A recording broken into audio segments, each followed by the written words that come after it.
Team-based organizations. Lesson 10. Developing your team through dialogues. Part 2. Model 2.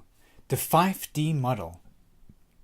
The 5D model is based on David Cooperrider's 4D model, but incorporates the moral contract as the fifth element. This contract is normally easily forgotten by members in the conversation, but as a part of the model, it becomes an integrated part. 1. Definition. Firstly, the team needs to define what goals they want to achieve and what competences they need to develop to achieve those goals. Step 1 includes the before-mentioned moral contract, which relates to the direction and purpose of the meeting. When defining the tasks ahead, the team has to make use of transforming questions, which are questions that focus on what you want to achieve instead of what you want to eliminate or decrease. It could be questions like, from a team meeting in a library, normal, how do we stop our meetings from being boring and insignificant? Transforming, how do we create captivating meetings that push us in the direction of our goals? From a team meeting in a cleaning team, normal, how do we decrease sick leave and reach our KPIs? Transforming, how do we create efficient teams filled with a good team spirit and well-being? A transforming question makes the undesired situation implicit and focuses on the desired state of the team. It also stretches the current situation and challenges all members to engage. It helps build a platform for phase 2. 2. Discover. Secondly, the team should evaluate all the times they did something good in the past. After listing the best practices, they need to dig deeper to understand why this practice worked better than the normal ones. What was it that made the difference? As far as possible, the team must write down the method or principles behind the best practices to understand them completely. Opposite, the team also needs to identify the worst practices. What went wrong and why did it go wrong? If you can understand what not to do, you can avoid similar mistakes in the future. In general, the team should spend the same amount of time on each part of this step. 3.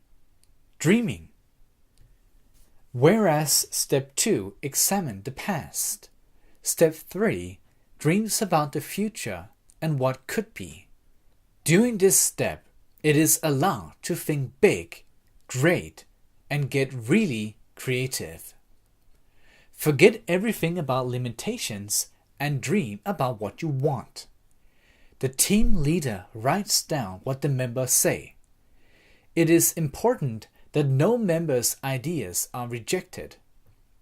Instead, accept and incorporate new ideas and let them open the minds of the members so they inspire each other.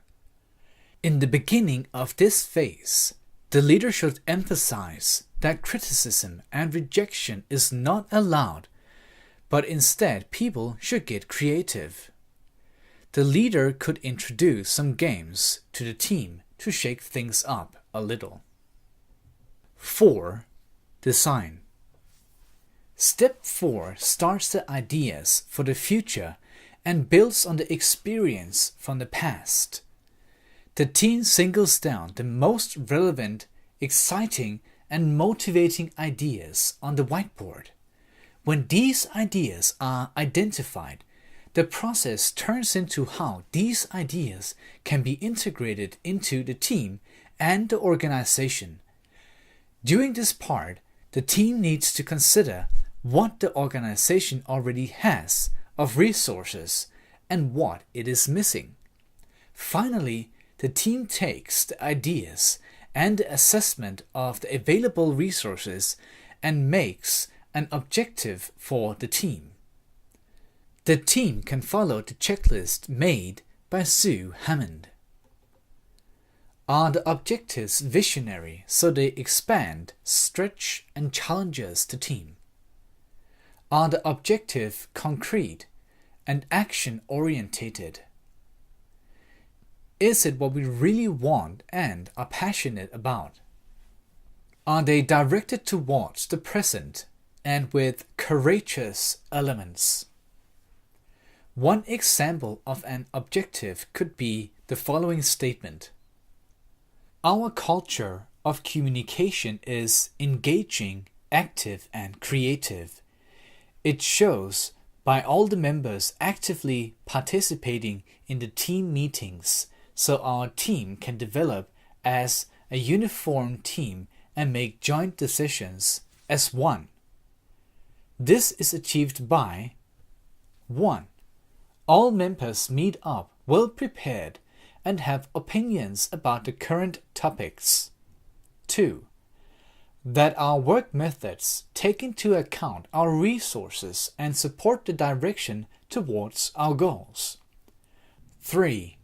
That we accept the leadership of the team coordinator, which means we are disciplined and show our support, even if we strongly feel for another solution. 4. That we are loyal towards the decision made by the team until they are changed. 5. Deliver. Finally, the team works towards writing very specific and highly detailed plans that shows what to do and who is responsible for what. Plan for follow-up sessions should also be made to ensure the timely progress of the plans. The 5D model differs from normal ways of dealing with challenges or difficult tasks in a company because it starts by focusing on what should be achieved instead of what should be avoided. In this way, the team builds on best practices from the past and uses the energy to create new pictures of a desired future. This focus is distilled into highly detailed action plans, followed up with sessions where the team discuss the progress.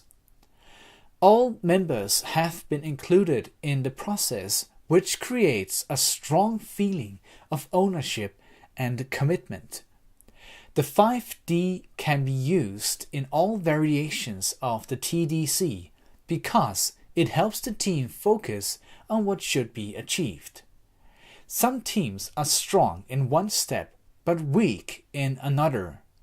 Therefore, the leader should anticipate this and help the team through each step, ensuring the best outcome possible.